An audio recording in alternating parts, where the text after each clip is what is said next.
নমস্কাৰ আপোনালোক সকলোকে পুনৰবাৰ টিকে মাইণ্ডৰ অন্য এটা ৰাতিপুৱাৰ ধামাকাদাৰ খবৰলৈ স্বাগতম জনাইছোঁ। অন্য দিনাৰ দৰে আজিও আপোনালোকৰ বাবে দিনটোৰ কেইবাটাও গুৰুত্বপূৰ্ণ খবৰ লৈ আহিছোঁ। ভিডিঅ'টো প্ৰথমৰ পৰা শেষলৈকে চাই থাকিব। আগবাইছোঁ আজিৰ প্ৰথমটো খবৰ ফালে। প্ৰথম খবৰটো জনোৱাৰ আগতে আপোনালোক সকলোকে সৰুকৈ এটা অনুৰোধ, যদি খবৰকেইটা চাই ভাল পায় তেনে লাইক এটা কৰিবলৈ কিন্তু নাপাহৰিব। আগবাইছোঁ আজিৰ প্ৰথমটো খবৰ ফালে। খবৰ লাই পৰিছে টেলিকমিউনিকেশ্যন ডিপাৰ্টমেণ্টৰ ফালৰ পৰা। আমাৰ সকলোৰে কাৰণে এটা ভাল খবৰ ওলাইছে। আমি এতিয়া কম টকাতে লাভ কৰিম ছেটেলাইটৰ জৰিয়তে ইণ্টাৰনেট। আমি আমাৰ মোবাইলসমূহত বৰ্তমান সময়ত টাৱাৰৰ পৰা ইণ্টাৰনেট লাভ কৰোঁ আৰু টাৱাৰৰ জৰিয়তে আমি ইজনে সিজনৰ সৈতে কথা পাতোঁ। যিটো জেগাত ভাল টাৱাৰ নাথাকে সেই স্থানত চাবচোন আপোনালোকে না ভালদৰে কথা পাতিব পাৰি, না ভালকৈ মোবাইলত কিবা এটা চাব পাৰি, য'ত টাৱাৰৰ ব্যৱস্থা নাথাকে। তো এতিয়া আপোনালোকে সেই সমস্যাত আৰু নুভুগে। ডাইৰেক্টলি ছেটেলাইটৰ জৰিয়তে অৰ্থাৎ উপগ্ৰহৰ জৰিয়তে ডাইৰেক্টলি ইণ্টাৰনেট লাভ কৰিব আপোনালোকৰ মোবাইল ফোনটোত। তো টেলিকমিউনিকেশ্যন ডিপাৰ্টমেণ্টৰ ফালৰ পৰা আমাৰ ভাৰতবৰ্ষৰ যিমানকেইটা টেলিকম কোম্পানী আছে গোটেইকেইটা টেলিকম কোম্পানীকে নিৰ্দেশনা প্ৰদান কৰিছে যে তোমালোকে সোনকালেই ছেটেলাইটৰ জৰিয়তে ইণ্টাৰনেট প্ৰদান কৰিব পৰা ব্যৱস্থা গঢ়ি তোলা। আৰু সেয়াই নহয়, তাৰ লগে লগে তোমালোকে অতি কম দামতে ছেটেলাইটৰ জৰিয়তে ইণ্টাৰনেট প্ৰদান কৰিব লাগিব। ইয়াৰ নিৰ্দেশনা প্ৰদান কৰি দিছে টেলিকম কোম্পানীসমূহলৈ টেলিকমিউনিকেশ্যন ডিপাৰ্টমেণ্টৰ ফালৰ পৰা। এতিয়া আমাৰ অসমত যোৰহাট বা শিৱসাগৰত যি বানপানী হৈছে, সেই বানপানীৰ বাবে কিছুমান জেগাত এতিয়া মানুহে ইজনে সিজনৰ লগত মোবাইলত কথা পাতিব পৰা নাই। কিহৰ কাৰণে? কাৰণ ভাল নেটৱৰ্ক কানেক্টিভিটি নাই। কাৰণ বানপানীৰ ফলত টাৱাৰবিলাকৰ ক্ষয় ক্ষতি হৈছে। টাৱাৰৰ ক্ষয় ক্ষতি হোৱাৰ কাৰণেই টাৱাৰৰ পৰা নেট পোৱাৰ বাবে আমি ভালদৰে টাৱাৰৰ জৰিয়তে নেট নোপোৱাৰ কাৰণে আমি ভালদৰে কথা পাতিব পৰা নাই। শিৱসাগৰ কিছু জেগাত যদিহে ডাইৰেক্টলি ছেটেলাইটৰ জৰিয়তে ইণ্টাৰনেট দিলেহেঁতেন তেতিয়া কি হ'লহেঁতেন? তেতিয়া মানুহবিলাকে টাৱাৰৰ ওপৰত নিৰ্ভৰশীল হ'ব লগা নহ'লহেঁতেন। টাৱাৰ ভাঙি চিঙি উঠিয়ে নাযাওক কিয়, একদম নেটৱৰ্ক প্ৰপাৰ পাই থাকিলেহেঁতেন, যিকোনো জেগাতে কথা পাতিব পাৰিলেহেঁতেন। গতিকে সেইবাবে ছেটেলাইটৰ জৰিয়তে কথা পাতিব পৰাকৈ সোনকালে ছিষ্টেম গঢ়ি তুলিবৰ কাৰণে আমাৰ ভাৰতবৰ্ষৰ টেলিকম কোম্পানীবিলাকক নিৰ্দেশনা প্ৰদান কৰা হৈছে। অৱশ্যে আমাৰ অসমত হোৱা বানপানীৰ ওপৰত লক্ষ্য ৰাখি এই নিয়মটো বনোৱা নাই, নিৰ্দেশনা দিছে যাতে আপগ্ৰেড হ'ব পাৰে, ইন ফিউচাৰ আহিব লগা সমস্যাবিলাকৰ সৈতে যাতে ভাৰতে যুঁজিব পাৰে, তাৰ কাৰণে ছেটেলাইটৰ জৰিয়তে ডাইৰেক্টলি ইণ্টাৰনেট দিয়াৰ ব্যৱস্থা গঢ়ি তুলিবলৈ নিৰ্দেশনা দিছে। আগবাইছোঁ ইয়াৰ পাছৰটো খবৰ ফালে। আপুনি বাৰু জানেনে, আপুনি প্ৰত্যেক মাহে লোৱা LPG চিলিণ্ডাৰটোৰ বাবদ কেন্দ্ৰ চৰকাৰৰ ফালৰ পৰা আপোনালোকক ছাবচিডি যে প্ৰদান কৰে, আপোনালোকে বাৰু জানেনে? সকলোবিলাক গেছ লোৱাৰ বাবদেই নাপায়। যিসকল লোকে উজ্জ্বলা আঁচনিৰ গেছ পায় তেওঁলোকে ছাবচিডি পায়। তো আপুনিও যদি আপোনাৰ ছাবচিডিৰ সম্পৰ্কে জানিব বিচাৰে যে আপুনি আপোনাৰ ছাবচিডি সময়মতে পাইছেনে নাই পোৱা, তো সেই সম্পৰ্কে যদি জানিব বিচাৰে আপোনালোকে এতিয়া সকলোবিলাক ডিটেইল চাব পাৰিব বুলি জনাইছে। তো আপোনালোকে www.mylpg. এই ৱেবছাইটটোত গৈ আপোনালোকে ষ্টেটমেণ্ট চেক কৰিব পাৰিব যে আপোনালোকৰ পাব লগা ছাবচিডি সময়মতে বেংকৰ একাউণ্টত পাই আছে নে নাই। আৰু যদি আপোনালোকে পাব লগা ছাবচিডি সময়মতে পাই থকা নাই তেতিয়া আপোনালোকৰ এজেঞ্চিত গৈ আপোনালোকে কমপ্লেইন কৰিব পাৰিব আৰু তেওঁলোকে আপোনালোকক জনাই দিব যে কিহৰ বাবে আপুনি ছাবচিডি নাই পোৱা আৰু সেই প্ৰব্লেমটো আপোনালোকে ঠিক কৰিব পাৰিব। প্ৰত্যেকটো চিলিণ্ডাৰ লোৱাৰ বাবদ প্ৰায় 362 টকামান ছাবচিডি দিয়ে। 362 নে 262 মান টকা ছাবচিডি দিয়ে। গতিকে প্ৰত্যেক মাহে এই টকাটো কিয় এৰি দিব লাগে? এতিয়াই যাওক, চেক কৰক, যদি ছাবচিডি নাই সোমোৱা তেনেহ'লে কমপ্লেইন কৰক। আগবাইছোঁ ইয়াৰ পাছৰটো খবৰ ফালে। এইখিনিতে খবৰ ওলাইছে যিসকল লোকে গুগল পে', ফোনপে' ব্যৱহাৰ কৰে তেওঁলোকৰ কাৰণে এটা ভাল খবৰ ওলাই পৰিছে। এতিয়া ইণ্টাৰনেট নথকা জেগাতো আপোনালোকে গুগল পে', ফোনপে'ৰ জৰিয়তে পইচা 2000 টকালৈকে ট্ৰান্সফাৰ কৰিব পাৰিব বুলি ঘোষণা কৰিছে। অনলাইনৰ জৰিয়তে এতিয়াৰে পৰা আপোনালোকে নেটৱৰ্ক নথকা জেগাতো 2000 টকালৈকে ট্ৰান্সফাৰ কৰিব পাৰিব। আপোনালোকৰ বাৰু কেতিয়াবা এনেকুৱা হৈছিল নাই, আপোনালোকে একদম ভিতৰৰ গাঁও এখনত সোমাই গৈছে, তাত আপোনালোকে কিবা এটা কিনি খাবলৈ লৈছে, আপোনালোকৰ নেটে কাম কৰা নাই? মোৰ কিন্তু হৈছে। মোৰ ডুমডুমাৰ একদম ভিতৰৰ জেগা এটাত হৈছিলে, বাগজান বুলি, য'ত নেকি জুই যে লাগিছিলে। তো বাগজান বুলি জেগাটুকুৰাত নেটৱৰ্কৰ বৰ বেয়া সমস্যা। তো তাত মই দোকান এখনত কি কৰিলোঁ, পানী বটল এটা খালোঁ, তাৰপিছত কিবা কিবি খালোঁ, খোৱাৰ পাছত পইচা পে' কৰিবলৈ চাইছোঁ, মোৰ দেখোন নেটেই চলা নাই, পইচা পে'মেণ্টেই কৰিব পৰা নাই। যেনে তেনে ফোনটো লাগে, তাৰপাছত সেই দোকানীজনৰ মোবাইল নাম্বাৰটোত মই ফোন কৰিছোঁ বেলেগ এজনক যে এই নাম্বাৰটোত পইচা পে'মেণ্ট কৰি দে, তেখেতে পে'মেণ্ট কৰিছে, তাৰপিছত তেখেতৰ একাউণ্টত পইচা সোমাইছে, আহিব পাৰিছোঁ। মানে বস্তুকেইটা খুলি খালি মই খাই দিলোঁ, তাৰপিছত দেখিছোঁ পইচা যোৱা নাই। গতিকে তেনেকুৱা জেগাবিলাকত এতিয়া আপোনালোকে ইণ্টাৰনেট নহ'লেও গুগল পে' ফোনপে'ৰ জৰিয়তে টেপ টু পে' ফিচাৰ্ছৰ জৰিয়তে 2000 টকালৈকে আমি পে'মেণ্ট কৰিব পাৰিম, যাতে আমাৰ সমস্যা নহয়। তো তাৰ কাৰণে এই ছিষ্টেমটো উলিওৱা হৈছে। আগবাইছোঁ ইয়াৰ পাছৰটো খবৰ ফালে। আপোনালোকে এতিয়া অনলাইনৰ জৰিয়তে আপোনালোকৰ ৰেচন কাৰ্ড ডাউনলোড কৰিব পাৰিব। এইটো এটা বিৰাটেই ভাল খবৰ ওলাই পৰিছে আপোনালোক সকলোৰে কাৰণে। আপোনালোকে যেনিবা ৰেচন কাৰ্ডখন নাই পোৱা বা আপোনালোকৰ ৰেচন কাৰ্ডখন হেৰাই গুচি গ'ল, বা ছাপ'জ ধৰি লওক যি নেকি এই বানপানী হৈ আছে, বানপানীত মানুহবিলাকৰ ডকুমেণ্ট পাতি সকলোবিলাক উটি ভাহি গুচি গৈছে। গতিকে এই সময়ত বহুতৰ হয়তো ৰেচন কাৰ্ড হেৰাইও যাব পাৰে হাতৰ পৰা। তো তেওঁলোকে চিন্তা কৰিব নালাগে, ৰেচন কাৰ্ড এতিয়া অনলাইনতে ডাউনলোড কৰিব পাৰিব। তো তাৰ কাৰণে উমং বা ডিজি লকাৰ এপ্লিকেশ্যন ডাউনলোড কৰিব লাগিব নিজৰ মোবাইলত, আৰু উমং বা ডিজি লকাৰৰ জৰিয়তে ৰেচন কাৰ্ড নিজৰ মোবাইল ফোনত ডাউনলোড কৰিব পাৰিব বুলি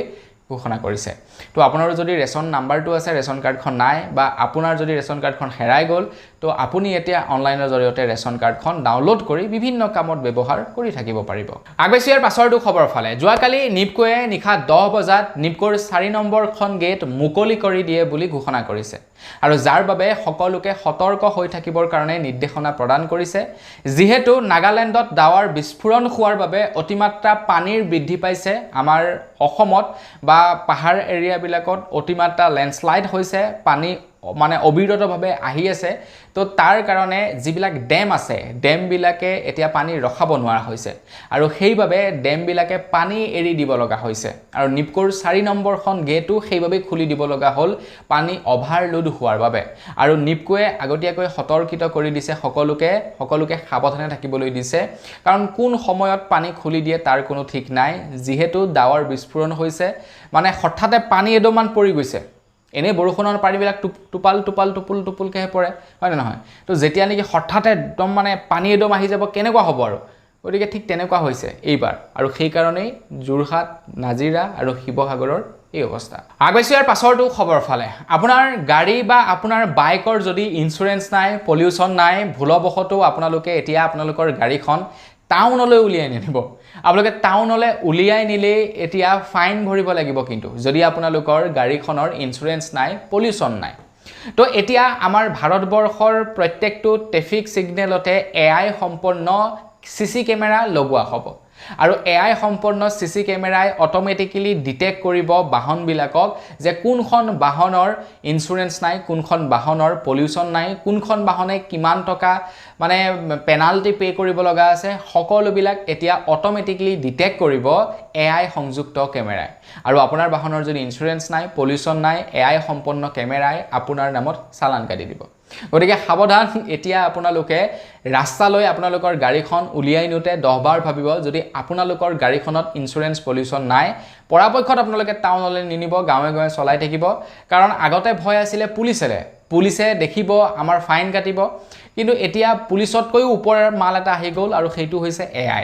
AIৰ পৰা আপোনালোকে কোনো গুণেই বাচিব নোৱাৰিব।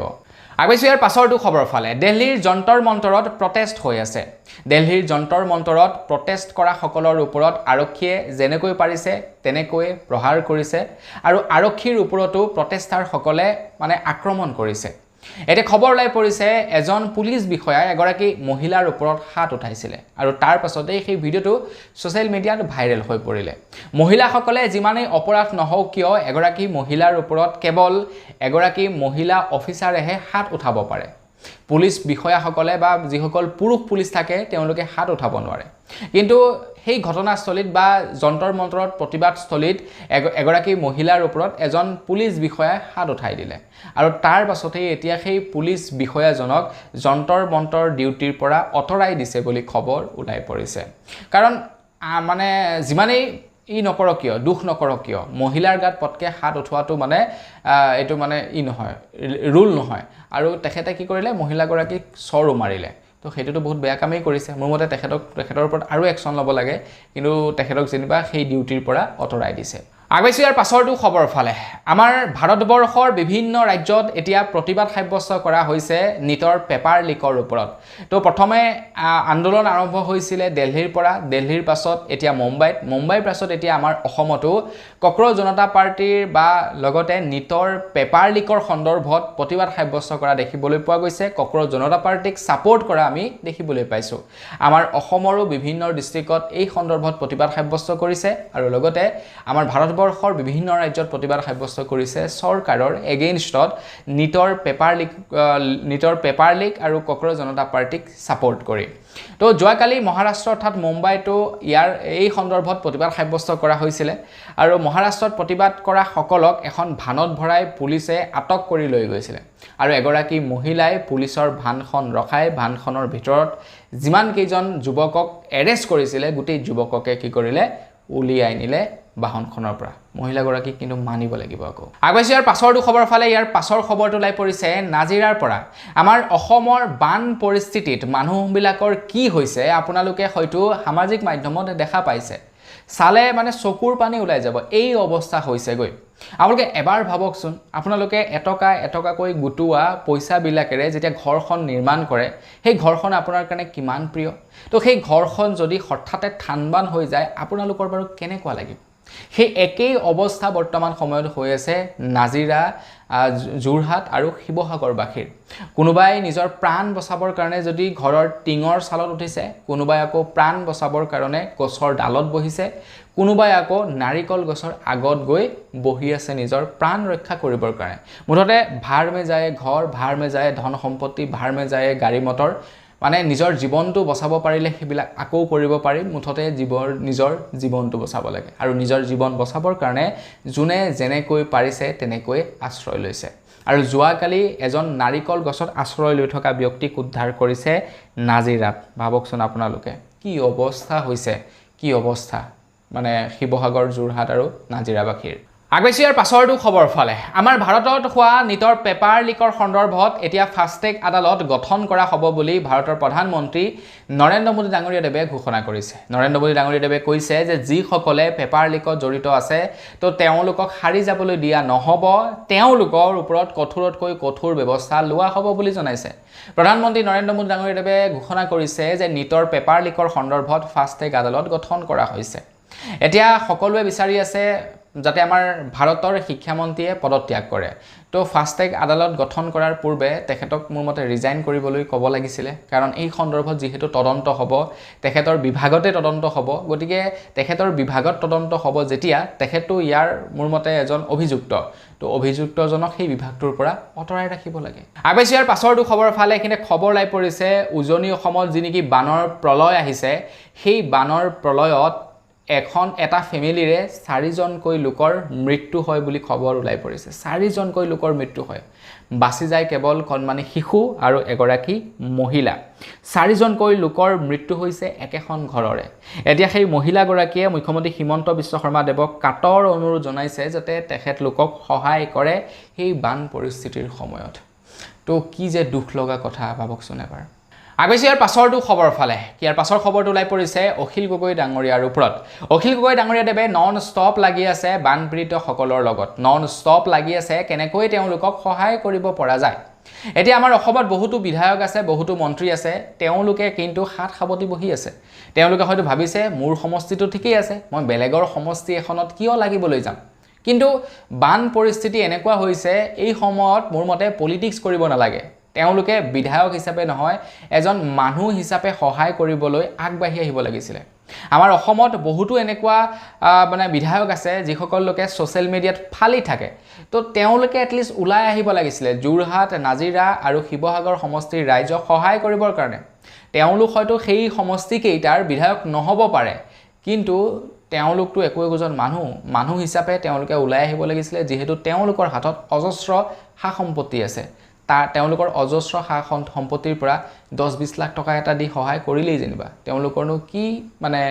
গা হিলিব কওকচোন আপোনালোকে বাৰু যি নহওক অখিল গগৈ ডাঙৰীয়াদেৱে কিন্তু নন ষ্টপ লাগি আছে বিধায়ক হিচাপে নহয় মানৱীয়তাৰ খাতিৰত তেখেতে নন ষ্টপ লাগি আছে বানপীড়িতসকলৰ ওচৰত এতিয়া তেখেতে যে সকলোকে সহায় কৰিব তেখেতৰ সেই সামৰ্থ্য নাই আৰু সেইবাবে তেখেতে মানে অনুৰোধ জনাইছে সকলোকে যাতে আপোনালোকেও তেখেতক সহায় কৰে বানপীড়িতসকলক সহায় কৰিবৰ কাৰণে তো অখিল গগৈ ডাঙৰীয়াদেৱে তিনিটাকৈ মোবাইল নাম্বাৰ জাৰি কৰিছে নাম্বাৰ কেইটা হৈছে 7099340291 9678759995 7896445901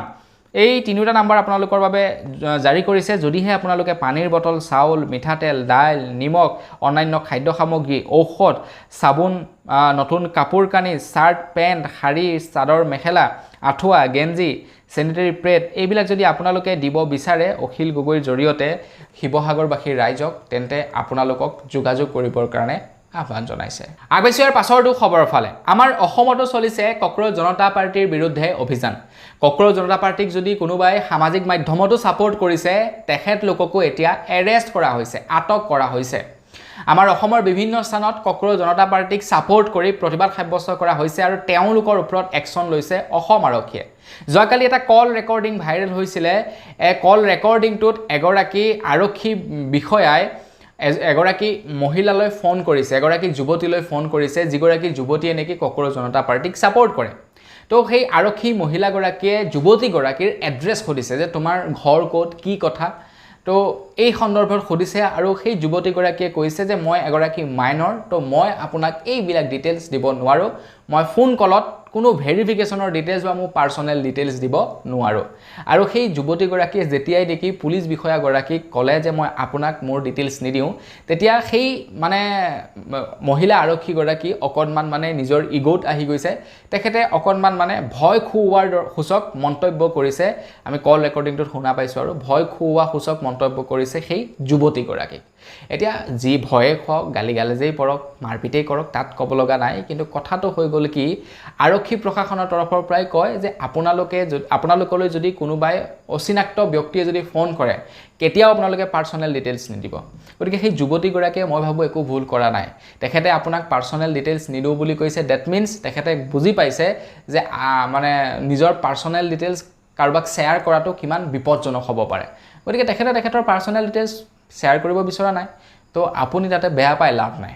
এইটো আপোনালোকে শিকোৱা এটা শিক্ষা আপোনালোকে কয় পাৰ্সোনেল ডিটেইলছ দিব নালাগে গতিকে কিয় দিব ফোন কলত নিজৰ পাৰ্সোনেল ডিটেইলছ আপোনাক তেখেতে থৰি না চিনি পায় আপুনি এজন স্কেমাৰো হ'ব পাৰে মই এতিয়া কাৰোবাৰ নাম লৈ মুখ্যমন্ত্ৰী হিমন্ত বিশ্ব শৰ্মাৰ নাম লৈ কাৰোবাক ফোন কৰি স্কেম কৰিবলৈ চাব পাৰো তো সেইজনে মুখ্যমন্ত্ৰীৰ নাম শুনিয়ে মোক তেখেতৰ বেংকৰ ডিটেইলছ দি দিলে হ'ব নি হেতুটো নহয় ন ঠিক তেনেকুৱা কথা আৰু আগবাইছৰ পাছৰটো খবৰ ফালে তো আমাৰ অসমত বানপানী হৈছে তো এই বানপানীৰ সময়ত যদি জুবিনদা থাকিলহেঁতেন জুবিনদা বাৰু শান্তিৰে বহি থাকিব পাৰিলহেঁতেন তেখেতে যিমান পাৰে নিজৰ ফালৰ পৰা সহায় কৰিবলৈ চেষ্টা কৰিলেহেঁতেন দৰকাৰ হ'লে তেখেতে নিজৰ মাটি বাৰী সব বিক্ৰী কৰি হ'লেও সহায় কৰিবৰ কাৰণে ওলাই আহিলেহেঁতেন আৰু এয়াই হৈছে মানে জুবিনদা এতিয়া কলাগুৰু ফাউণ্ডেশ্যন জুবিন ফেন ক্লাবৰ সহযোগত আমাৰ অসমৰ বানপীড়িতসকলক সহায় কৰিবৰ কাৰণে ওলাই আহিছে 25 আৰু 26 জুলাই তাৰিখৰ দিনাখন অৰ্থাৎ শনিবাৰ আৰু দেওবাৰৰ দিনাখন সদৌ অসম জুবিন গাৰ্গ ফেন ক্লাব আৰু কলাগুৰু ফাউণ্ডেশ্যনৰ সহায়ত এতিয়া সহায় আগবঢ়োৱা হ'ব শিৱসাগৰ নাজিৰা বা যোৰহাটৰ মানুহবিলাকক বানাক্ৰান্ত লোকসকলক এতিয়া সহায় কৰিবৰ কাৰণে আগবাঢ়ি আহিছে গৌৰিমা গাৰ্গে যোৱাকালি এই সন্দৰ্ভত তথ্য দাঙি ধৰিছে আগবাইছৰ পাছৰটো খবৰ ফালে আমাৰ অসমত বহুতো ভেঞ্চাৰ স্কুল আছে বহুতো ভেঞ্চাৰ শিক্ষক আছে যিসকলে বহু বছৰ ধৰি ল'ৰা ছোৱালীসকলক পঢ়ুৱাই আছে এক টকাও নোলোৱাকৈ অখিল গগৈ ডাঙৰীয়াদেৱে ভেঞ্চাৰ শিক্ষকসকল আৰু ভেঞ্চাৰ স্কুলসমূহক লৈ প্ৰশ্ন উত্থাপিত কৰিছে আমাৰ অসমৰ শিক্ষামন্ত্ৰীজনক যে তেওঁলোকৰ কি হ'ব শিক্ষামন্ত্ৰী ডাঙৰীয়াই উত্তৰ দিছে যে ভেঞ্চাৰ স্কুল খুলি থাকিব ভেঞ্চাৰ শিক্ষক ওলাই থাকিব আমি তেওঁলোকৰ বিদ্যালয়সমূহ পাদেশীকৰণ কৰি থাকিব নোৱাৰিম আৰু কৰিবনো কেনেকৈ চৰকাৰে বিদ্যালয় কমাইছে আৰু সেই সময়ত আকৌ ভেঞ্চাৰ স্কুল ওলাই থাকিব তেওঁলোকক পাদেশীকৰণ কৰি থাকিব